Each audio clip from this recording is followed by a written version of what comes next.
Welcome, everybody. As you are joining us, drop in the chat where you're joining us from. We see folks from really all over the world join these webinars, so we're extremely grateful. We're so excited to be spending the morning, the afternoon, I don't know, maybe the early evening, wherever you're joining us from.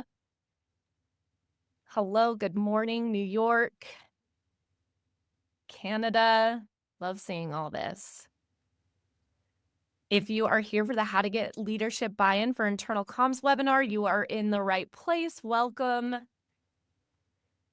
And Becky, one of my favorite things to do to kind of like as folks are joining us is just to kind of start with an icebreaker or start with a question.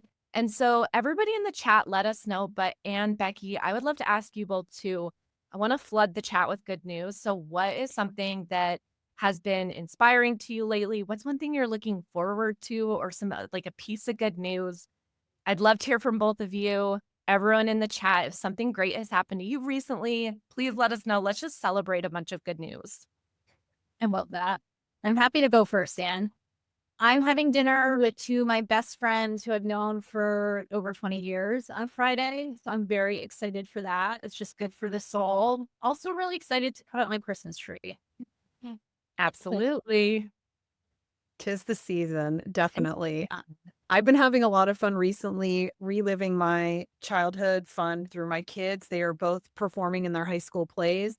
Recently, my son just had a big part in his high school play last month, and my daughter has her theatrical premiere coming up in a few weeks. And I just have so much fun sitting in the audience and remembering my days as a theater kid. I love that so much. Incredible. There's some good ones coming in the chat too. Sarah said Wicked 2, can't wait.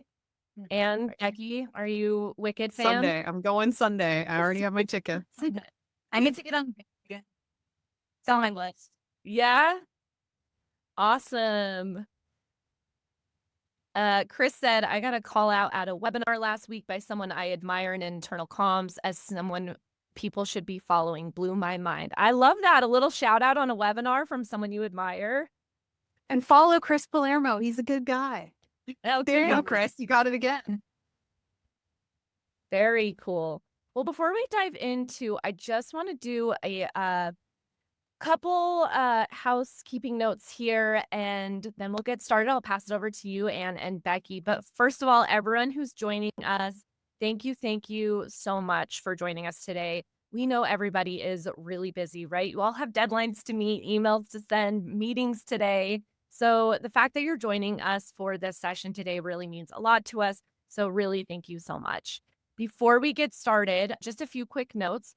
Be sure to join in the conversation in the chat. So think of this as like a networking event with your peers, right? Ask questions as we go, share tips and tricks. As Anne and Becky are going through their slides and talking through their information, if something resonates with you, definitely let us know in the chat. And then don't worry about taking notes. We'll send the slides, the recording after today's event. And be sure as we go along, if you do have questions, throw them in the chat, throw them in the Q&A. We've set aside some good time at the end to ask Anne and Becky some of those questions. So with that, I would love to introduce our guests. I'm so incredibly excited to be joined by Anne and Becky from Bink. Bink partners with organizations to turn culture and communication from nice to have into a strategic growth engine. So with a focus on aligning culture and business goals, they really help internal comms teams and HR teams really speak executives' language and show clear business impact to help really create that long-term change. I am so incredibly excited to listen and learn from them today about how to get buy-in from leadership and your executives. So with that, Becky, and I will go ahead and stop sharing and turn it over to you. Thank you for that really nice intro. Here, let me look our slide. Hi, everyone. I'm Becky Sennett. I'm a Vice President of Research and Strategy at Bink, and I'm really excited to be here. And I'm Anne Mellinger. I am the CEO of Bink and also just thrilled and appreciative of Workshop for inviting us to have this conversation, especially as we're heading into sort of the final month of the year. I know everyone is really thinking about looking ahead to 2026, thinking about how to get that budget get those resources, get that support from leadership. So it feels like a really well-timed conversation. And we were thrilled when Workshop invited us to have the discussion. And we're really going to look at building leadership buy-in through two separate lenses. First, I'm going to start off really talking a little more about how to think about our roles strategically, because I do think a lot of shifting leadership's perception starts with shifting our own perception. So talking a little more high level about mindset and confidence. And then Becky is going to really take us through some very hands-on tactical ways that you can really go about building and sustaining leadership buy-in. As Kelsey said, we hope that you'll all keep the chat lively. Becky and I love a lively chat. We love to bounce around. We want to hear from you as we're going along. So please do that. Just to start off with a little bit of context that I think will probably come as no surprise to any of you, internal communications is under more scrutiny than ever. Budgets are tighter than we've seen them in quite some time. Teams are very lean, and expectations are really higher than they've ever been.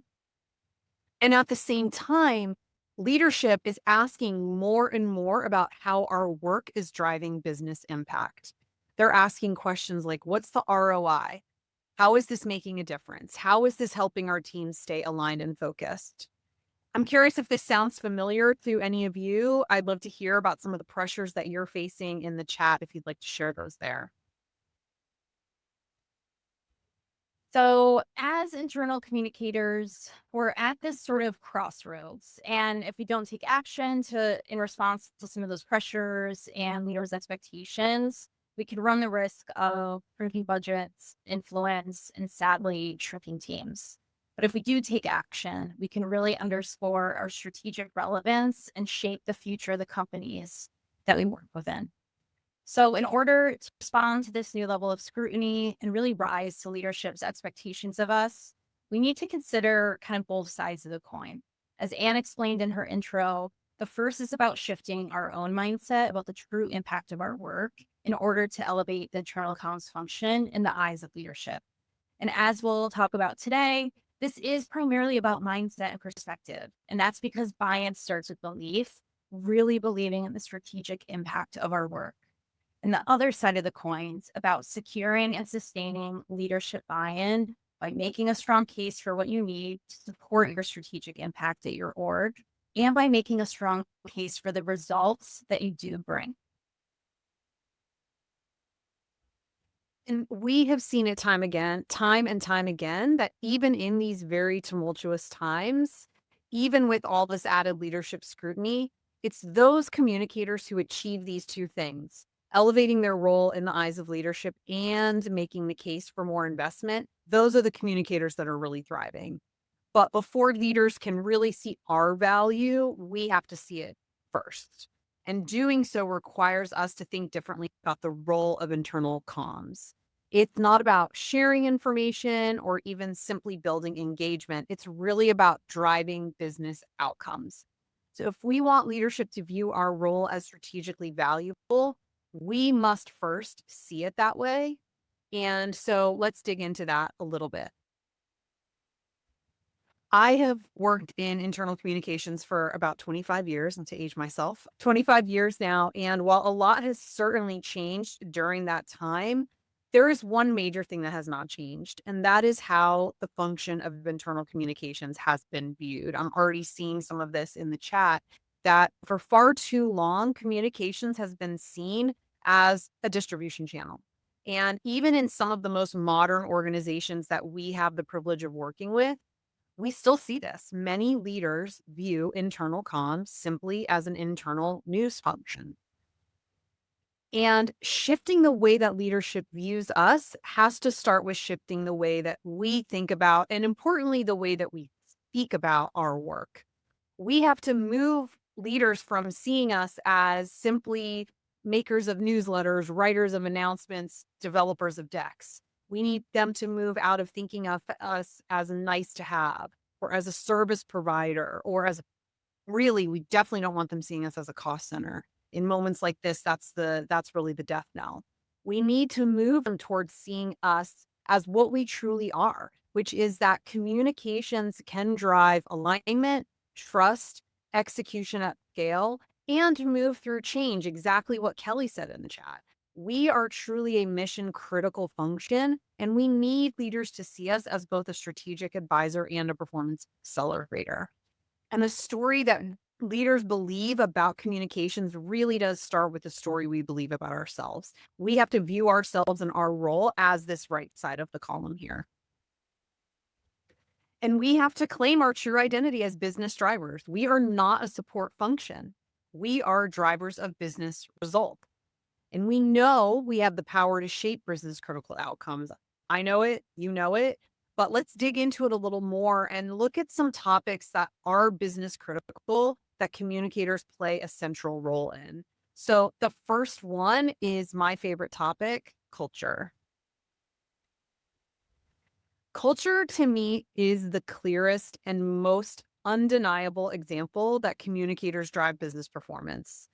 That's because culture drives alignment, it drives execution, and it is increasingly being seen that way by leadership. I have seen that shift happen in my time in this industry, and particularly in the last couple of years.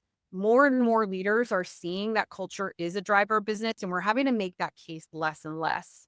And part of the reason why leadership is getting behind the importance of culture is because the data around it is so clear. So let me just go through quickly a few data points that show this. This first one comes from PwC, and it drives home the point that when you have a strong culture, employees are more likely to understand who we are. They understand where we're going, and they understand the why behind key changes. And when that understanding is clear, employees are more likely to shift their behaviors and outcomes in the direction of change. A healthy culture has also been found to support retention. And that is because when employees are connected to a larger purpose and they understand the impact of their contributions, when they see a strong, aligned leadership team, when their experience at work matches leadership's commitments, they are more likely to stay. And these are all things that we can influence. And retention is a huge business outcome that's really important to a lot of organizations. And perhaps most importantly, especially at a time when financial performance is so important, we cannot ignore the financial benefits of a strong culture. And again, our role here is crucial. By helping to build and sustain a strong culture, we are directly contributing to business performance and financial results. It's certainly not a magic wand, but it is the one of the most powerful tools that we have to drive performance. And because of where we as communicators sit within the organization and the level of influence that we have, we are uniquely positioned to act as catalysts for culture transformation. We are the ones who can translate strategy into expectation. We are the ones that create clarity around priorities. We are the ones that signal what success looks like. And so, coming back to this shift in leadership's mindset, we want to move leaders from seeing culture as simply about morale and engagement, right? It's that we need leaders to understand culture in the way that we just framed it. It's not about perks. It's not about programs, and it's certainly not just HR's thing.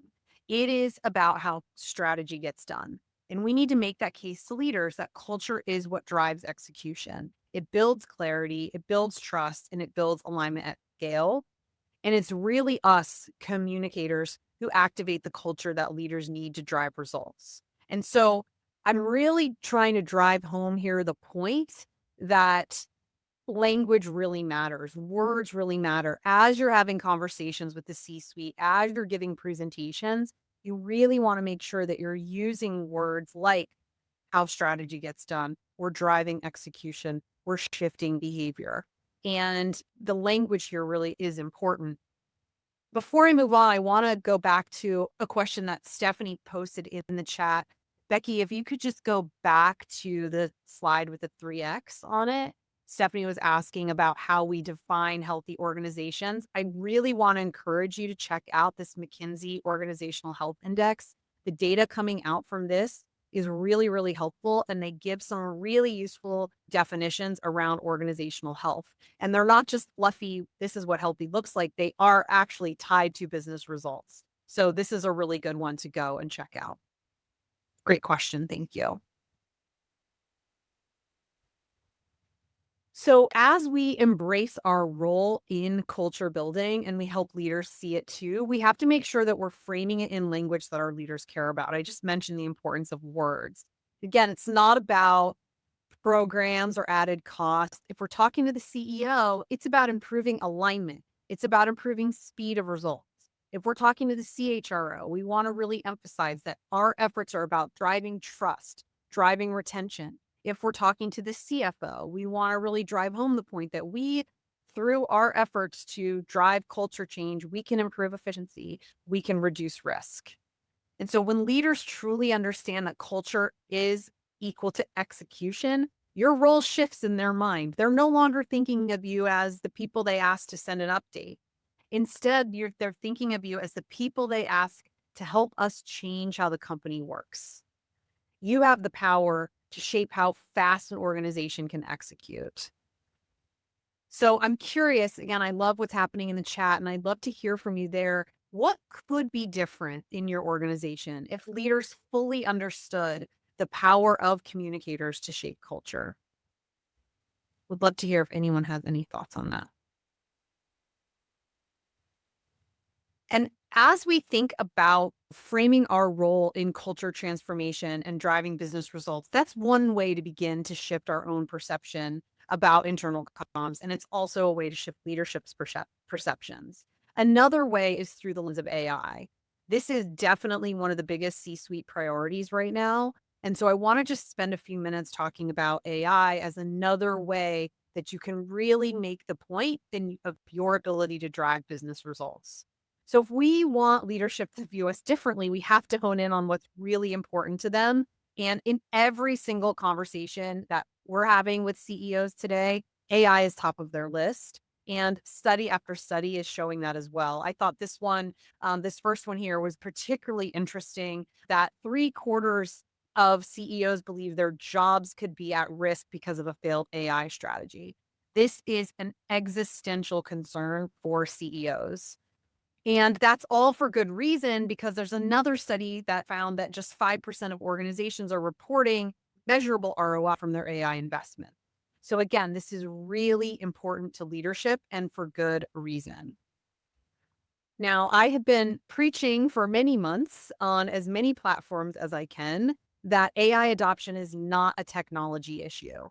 It is a people issue. And this is a report that just came out from Gallup, hot off the presses, and it reinforces that.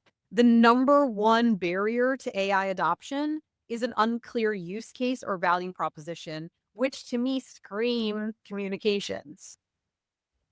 So again, as communicators, we have a real opportunity to play a central role in this business critical issue of AI adoption. And that's because it is truly a human issue. And it's one that absolutely feeds into our superpowers. So here again, we have to claim our role in this transformation. We have to work to move leadership's perception of AI as an IT project or a technology rollout or something that should be owned by the CIO to something that is really about trust and clarity and readiness, all of which screams internal communications. Again, it's really about emphasizing our role, not simply for the sake of adoption, but for the very real financial and business impacts that successful AI adoption can have. So let's quickly review just a few ways that we can actively step into these conversations and seize our strategic opportunity. First, we have to think about ourselves as mindset translators for our organizations. We bring a very deep understanding of employee audiences. And through that understanding, we can really identify who are the enthusiasts of AI, who's really embracing this, who's gotten past the fear, and then who are the skeptics. And let's make sure that we're using a slightly different strategy and message for those different audiences and their various AI comfort level. Another strategic opportunity is for us to leverage our natural bridger status. What is a bridger? Asana's workplace team has done some research around this, and they have found that there are people called bridgers that when they adopt AI within their own organizations, people around them are 90% more likely to adopt it too. And so, based on where we sit in our organizations and the nature of our role, we are already natural bridgers. So, we can both model AI adoption ourselves and we can identify and tap into other bridgers across the enterprise and celebrate AI champions within our communications, which is a great way to help drive adoption. And finally, we want to make sure that we are measuring what matters, that we're not just measuring AI usage. That's where we can get into some productivity theater, meaning, are we actually measuring real outcomes or just the fact that people are using it? So we want to make sure that we're looking at things like confidence, like psychological safety, and actual behavior change. And as Claire mentioned in the chat, Becky, who oversees all research at Bink, wrote a really great blog post on this topic around employee feedback and how to use it in AI adoption. So, encourage you to check that out. So, as we wrap up this section, I just want to reinforce what I've been saying, which is that elevating your role in the organization begins by believing in and emphasizing your strategic value. As communicators, you can tie your strategic value to business critical efforts like culture transformation, like AI adoption. And once you've done that, once you've started to elevate that and demonstrate your strategic value, you have to drive it home by telling a really clear, compelling story about your work, by making the strategic value of your work visible to leaders, and to show results that matter. And so now I'm going to turn it over to Becky, who is going to give us some very tangible insights on how to do exactly that. So thank you, Anne. Okay, let's dive in. And thank you everyone for such an active chat. I'm really loving it. Okay, so Anne talked about shifting our mindset about the true impact of our work because buy-in starts with belief. Now we're talking about the other side of the coin, securing and sustaining leadership buy-in. So when we talk about getting buy-in, maybe it's for a plan you put together or you need approval for additional budget or resources. When we talk about sustaining buy-in, I'm referring to making your strategic impact visible and showing results that matter to your stakeholders. So what can help with both of these things? Knowing how to craft a business case that's compelling and uses data strategically. So this portion is going to get tactical. I hope you're ready to get in the weeds with me a little bit, and hopefully you will walk away with some actionable frameworks that you can start using today. So structuring a business case is not always easy. What might feel really clear and simple in our heads can often take on a life of its own. We feel compelled to start adding a lot of context, a ton of background information. We pull in a lot of industry stats. We show what our competitors are doing. We pull in all the data we have available to us. And very soon, what felt like a clear business case in our head starts to feel like this unruly story that has lost the plot. I certainly been guilty of this. Has anyone else experienced this before? Throw me a bone and let me know in the chat that I'm not alone. So what do we do about it? In order to get the buy-in we need and to make our strategic value visible, hold on, I have a cat that is dangerously close to my keyboard. We need to cut through the clutter. And I'm going to walk you through how to do.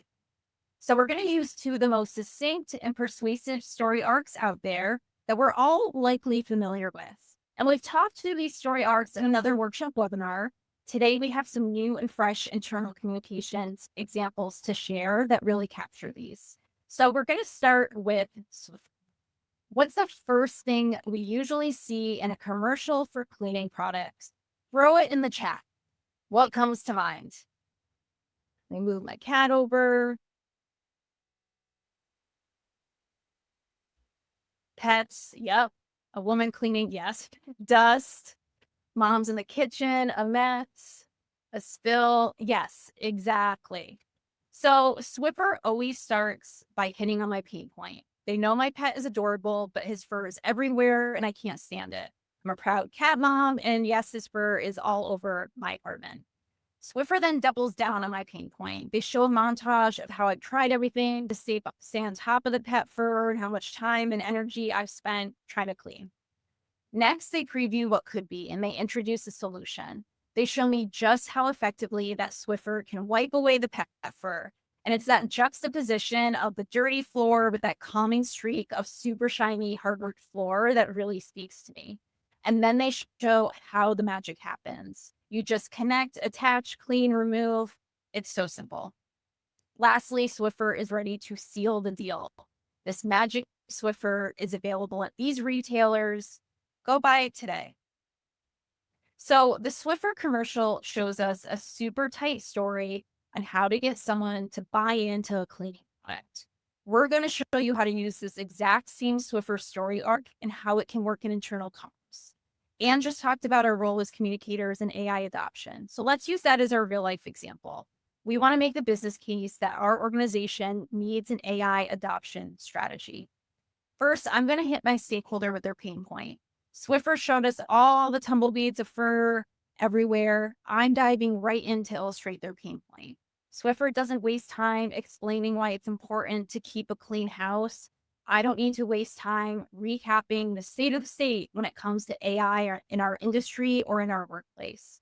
Okay, stakeholder, we roll out this suite of AI tools. We spent a lot of money doing it, but the adoption isn't there. The tools are getting minimal use. Employees are really struggling with it. And a lot of our executive team, they're not using the tools either. Now, I'm doubling down on my stakeholders' pain point and making it even more visceral. Swiffer did this by showing me all the time and energy I spent on those various cleaning methods and how they didn't work. And here, I'm going to double down on their pain point by connecting it to business impact I know they care about.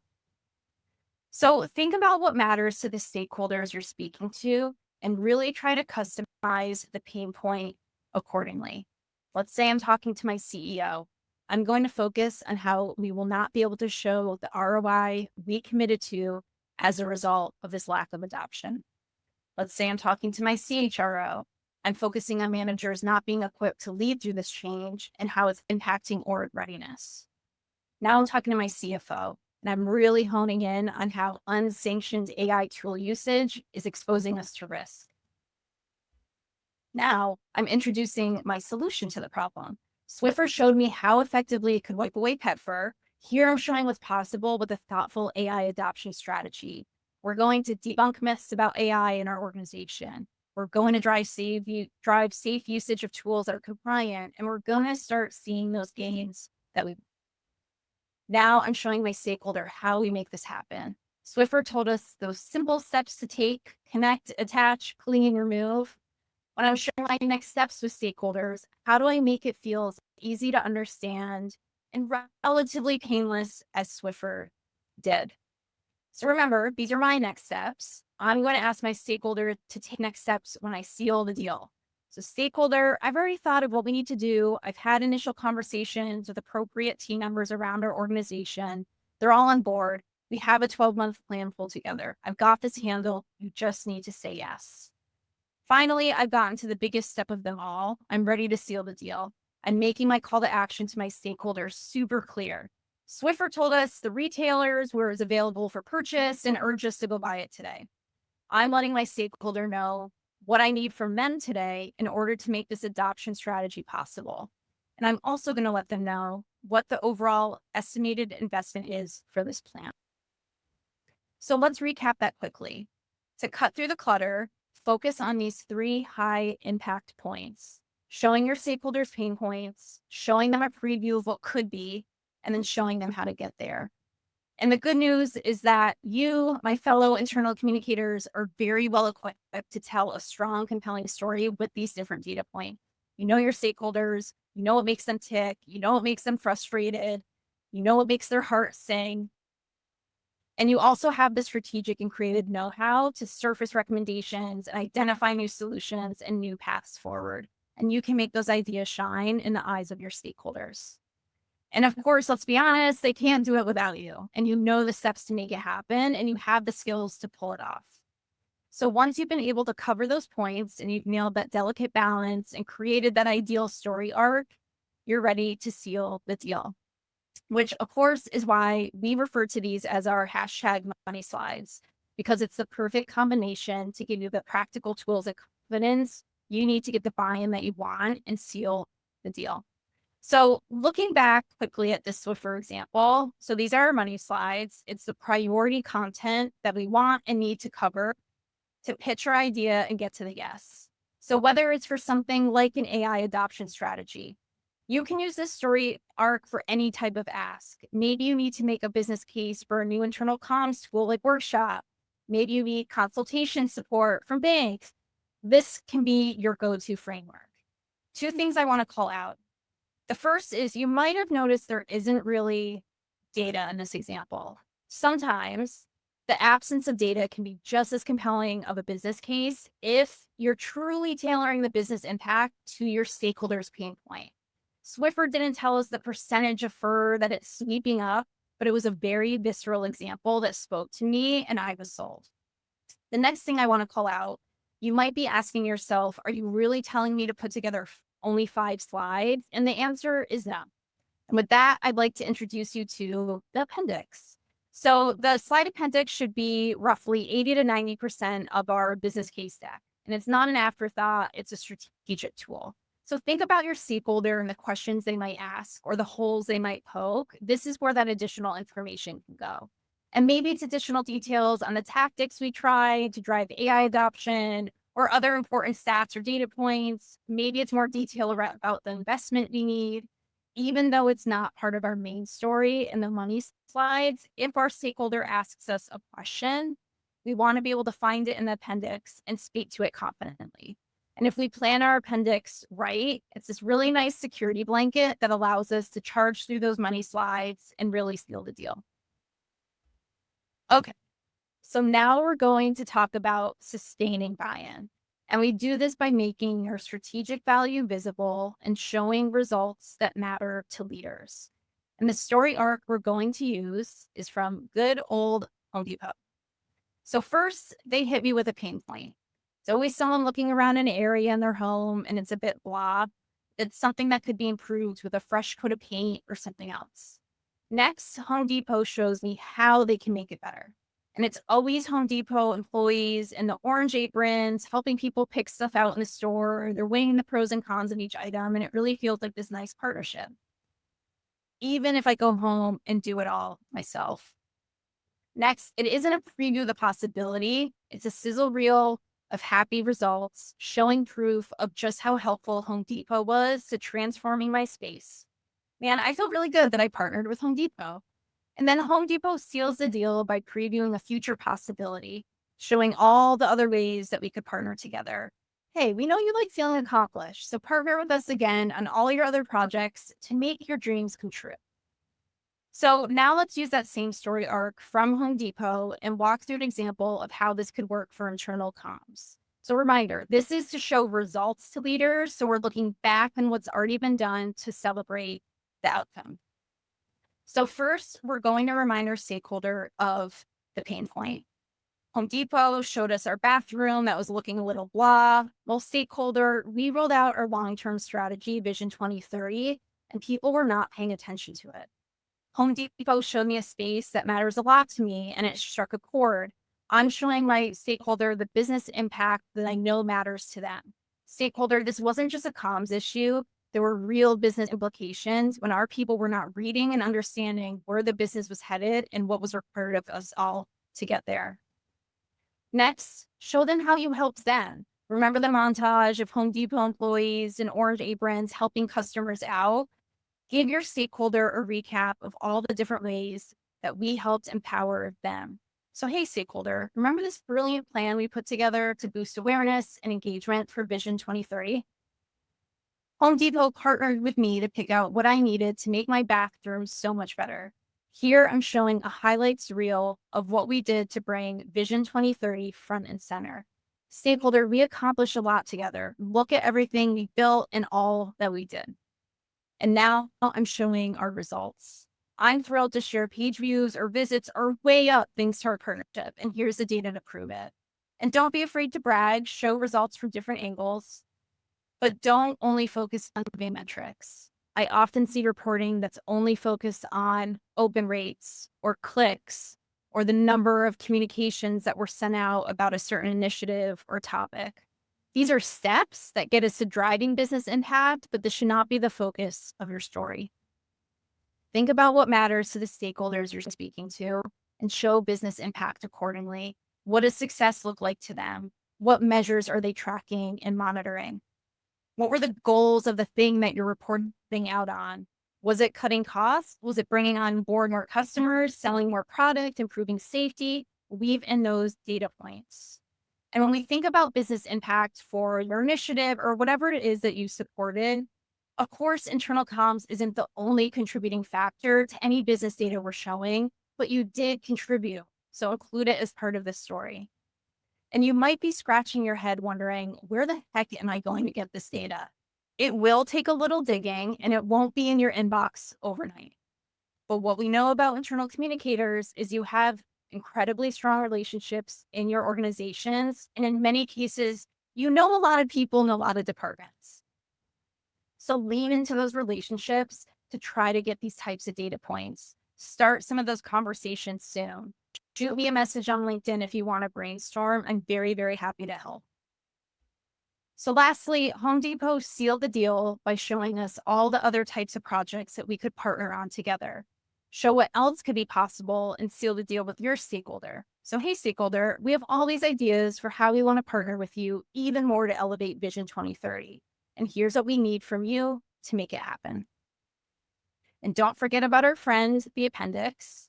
Maybe it's a reminder of the comms plan you developed or some survey data you had around awareness for Vision 2030 or creative samples to support the new ideas you're proposing and so on. You partnered with your stakeholder to bring more visibility and engagement around Vision 2030. And now you're showing them the results of your strategic advisement and partnership. And you could use this same story arc to show results from rolling out a new internal comms tool or results from a new executive communication strategy, any type of success story. Hopefully, this can be your go-to framework. And I'm hopeful that the next time you're ready to make the case for investment or you're trying to share a success story, that your stakeholder presentation will never again look like this, but instead is really focused on your money slides.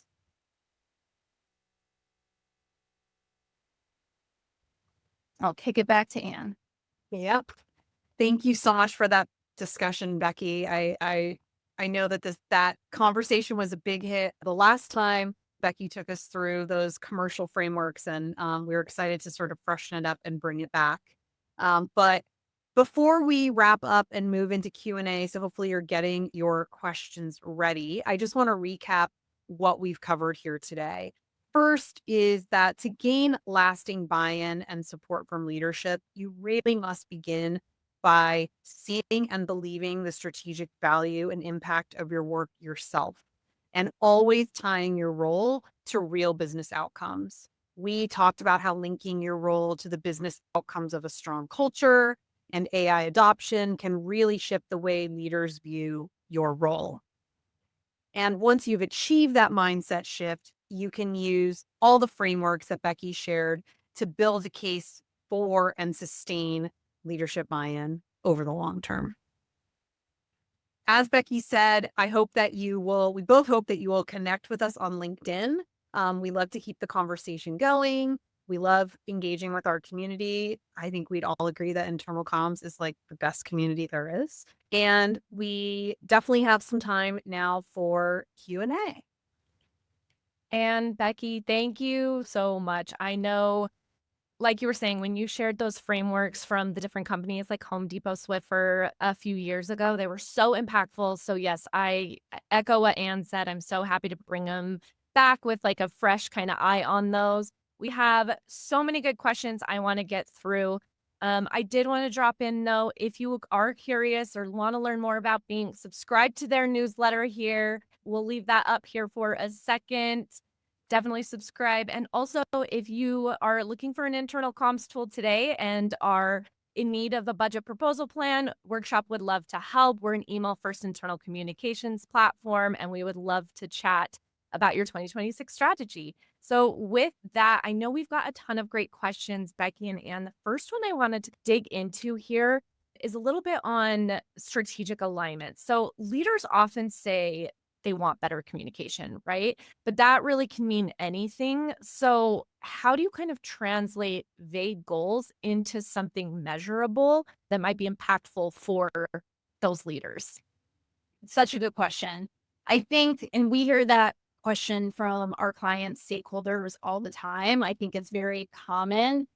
We always kind of urge them to really push to understand what problem is a stakeholder seeing, like what are we trying to solve, and really getting to the why. Like what is like the real goal? What are the desired outcomes that they're looking for? What does success look like 6 months from now if we do this particular thing? And really just understanding where they're coming from with that.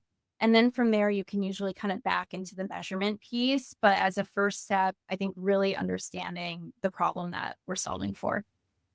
Yeah, a lot of times it really comes down to asking smart questions. I think sometimes we feel this need when leadership is asking us for something that we just need to answer and have all the solutions right there at our fingertips. But in reality, a lot of times, the best service that we can provide to our leaders is asking those smart questions and really probing into why.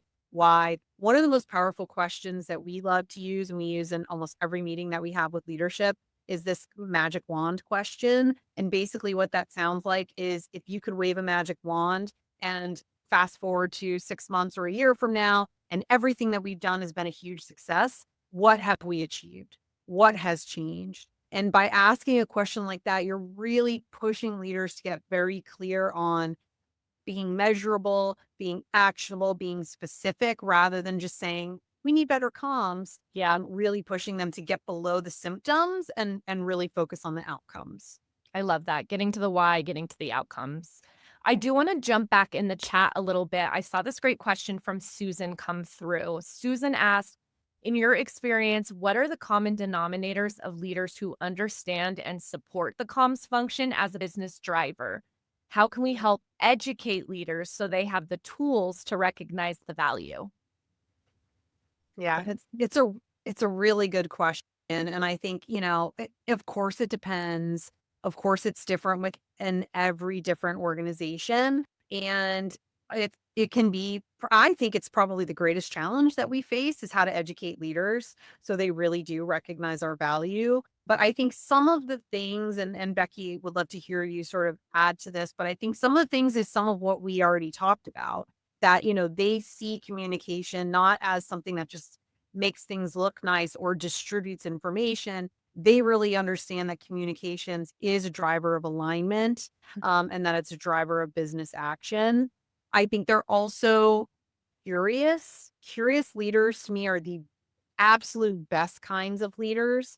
They're asking us questions like, why are employees feeling this way? Where are things breaking down? They're not just asking how many emails did you send? How many people came to our town hall? But they're asking how are employees feeling? What are they experiencing? And I think that's really important, that curiosity. And the last thing I'll say is sort of they bring a growth mindset. They're willing to be coached. And that is ultimately what our job is to be a coach and advisor. And we need leaders that are open to that. Becky, do you have anything you'd want to add to that? I would just add it's also like we've also seen success there when you're showing them also like wins and opportunity areas, like things they're doing good as a leader when it comes to comms. So it's not all just like the bad stuff, and some of the constructive criticism and backing it up with data when you can. I love that. We have another question that came through here. How do I prove that improving our culture will have a positive impact on the business?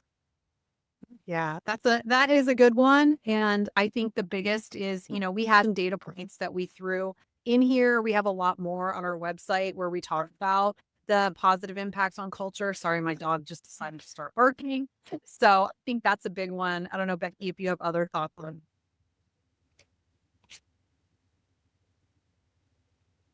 I'd have to think about that a little bit. It's a very good one. I don't think I have anything to add right now. We do have another question here. Often I run into an issue with business leaders conflicting on comms approach or messaging. How do you help leaders reach a conclusion and the right one? So I do think this is kind of leaning into like being that strategic partner a little bit. So could you talk a little bit on that? Yeah. That's a good Yeah, alignment is truly, when we talk about how we engage with clients, leadership alignment is always the first place that we start. So again, I think it's about really seeing that as a role that we play as communicators.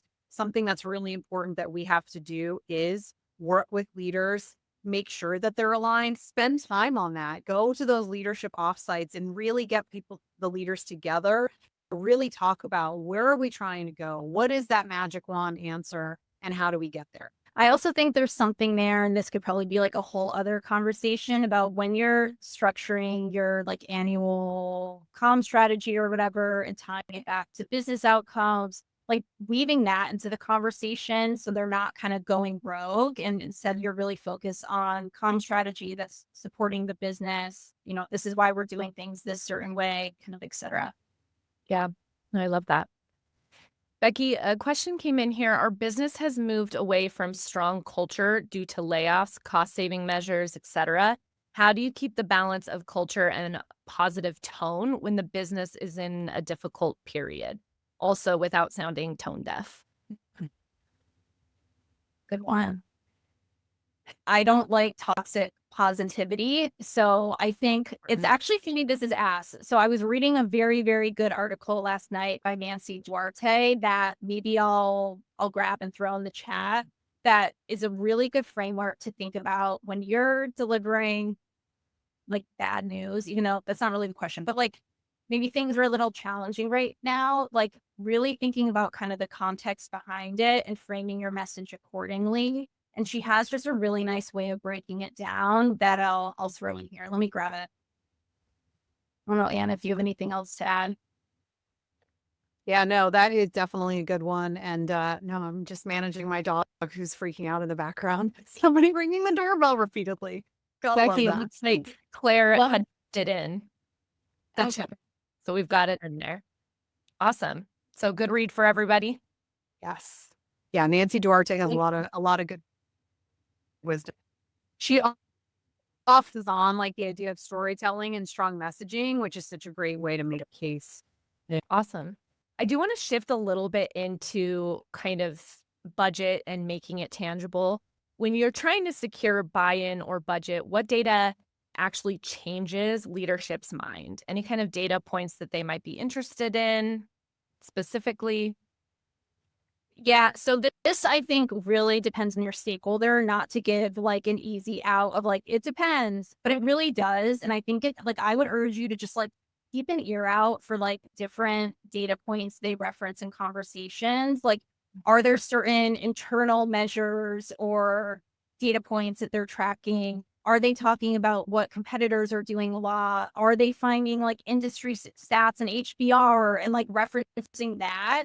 And really tailoring it accordingly. I think your best bet is to take a very custom approach because everyone kind of reacts differently to data and like what resonates with people. It's often not like a one size fits all approach. Yeah.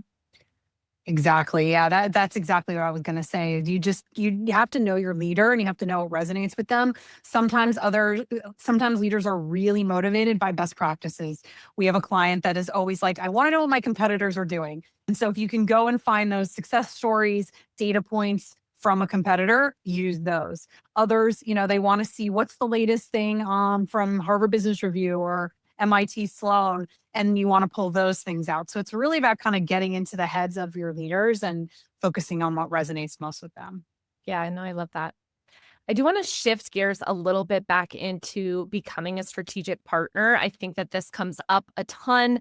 I think it's a great conversation to have as we're talking about getting buy-in from leadership to secure budget.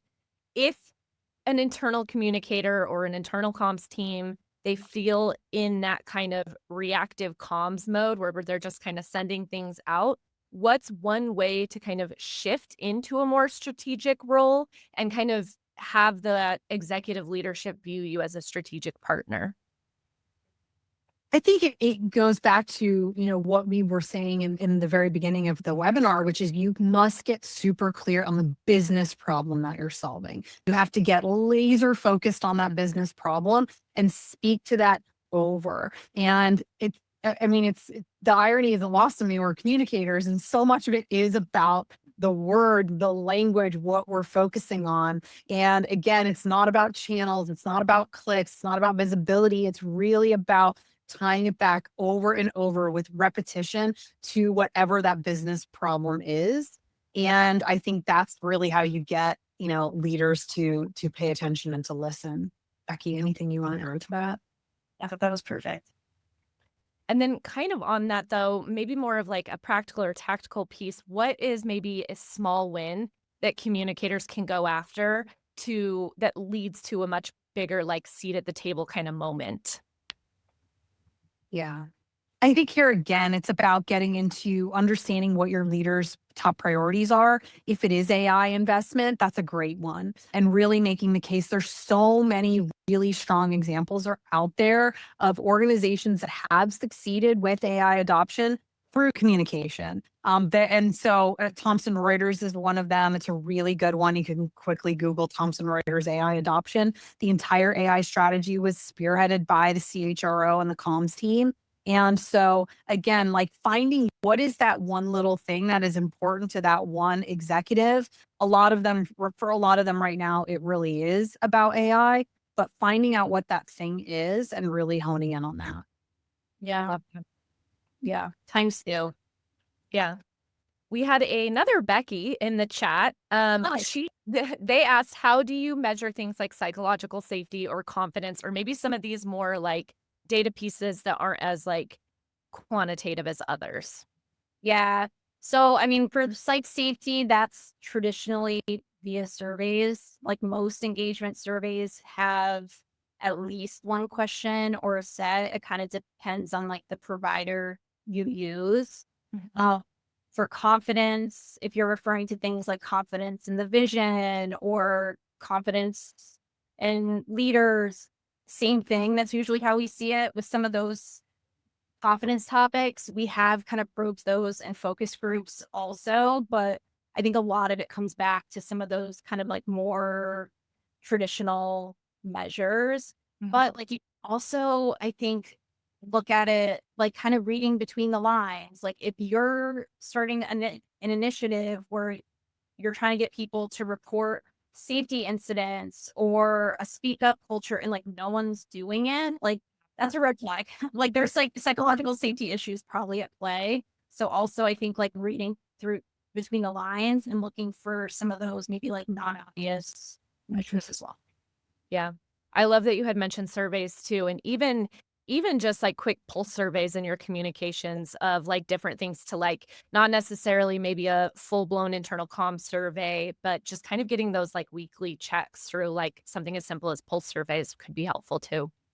Totally. And like, say you're talking about vision or something kind of big and new at a town hall, like you could always send like a 2 or 3 question survey after and just get like a really quick in the moment pulse and that. Like, look for kind of those little moments. I totally agree. Yeah. Hey, so Sarah in the chat here, Q&A, she asks, what if your leader doesn't agree that communications moves the needle towards the business problem? For example, they're just completely content with how things currently are.